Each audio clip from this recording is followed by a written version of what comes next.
নমস্কার, কেমন আছেন সবাই? অনুরিতার কল্পনায় আরও একটি নতুন ভিডিওতে আপনাদের স্বাগত জানাই। এই ক্লে জুয়েলারি বানানোর ভিডিওটি আগে আমার প্রোফাইলে শেয়ার করা আছে। আপনারা তো সবাই দেখেইছেন, যারা দেখেননি তারা দেখে আসতে পারেন আমার প্রোফাইলে গিয়ে। জুয়েলারি বানাতে বসে কালার ফিলিং করার সময় ভিডিওটি অন করতেই ভুলে গিয়েছিলাম। লাল আর হলুদ কালার করানোটা তাই দেখানোই হয়নি, পরের থেকেই দেখানো শুরু করলাম। প্রথমে এই গোল গোল প্লেটের দিয়ে একটু নীল রং করে নিচ্ছি, খুব সহজেই, কোনো কষ্ট নেই এতে, খুব সহজেই করে নিচ্ছি নীল রংটি। দেখুন, এরপরে ওই যে ডান্ডি মতো একটা ছিল না, ওটি দিয়েও নীল রং করে নিচ্ছি। আমার না কালার কম্বিনেশনের আইডিয়াটা ঠিকঠাক নেই, তাও চেষ্টা করছি করার মতো। দেখুন, খুব ইজি প্রসেস।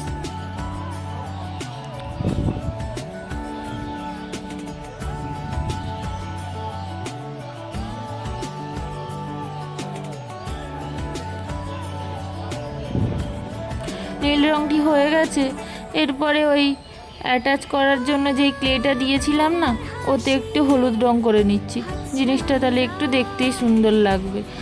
আমার বোন বলল আমার জুয়েলারির মধ্যে এই জুয়েলারিটি নাকি তার খুব পছন্দ হয়েছে।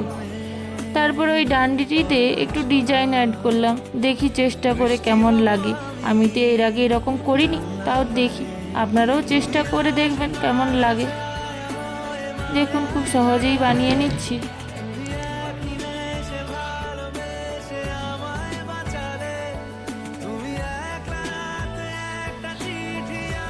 এতে ডিটেলস অ্যাড করা হয়ে গেছে।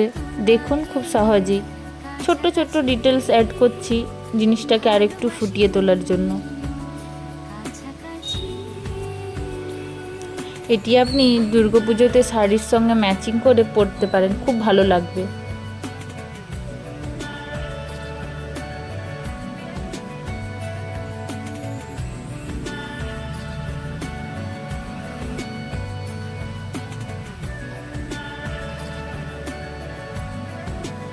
ভিডিওটি কেমন লাগলো জানাবেন। ভালো লাগলে লাইক, শেয়ার, কমেন্ট ও সাবস্ক্রাইব করে দেবেন। আর এই রকম ভিডিও দেখতে চাইলে আমাকে কমেন্টে জানাবেন। আর কেউ যদি অর্ডার করতে চান তাহলে আমাকে ইনবক্স করতে পারেন।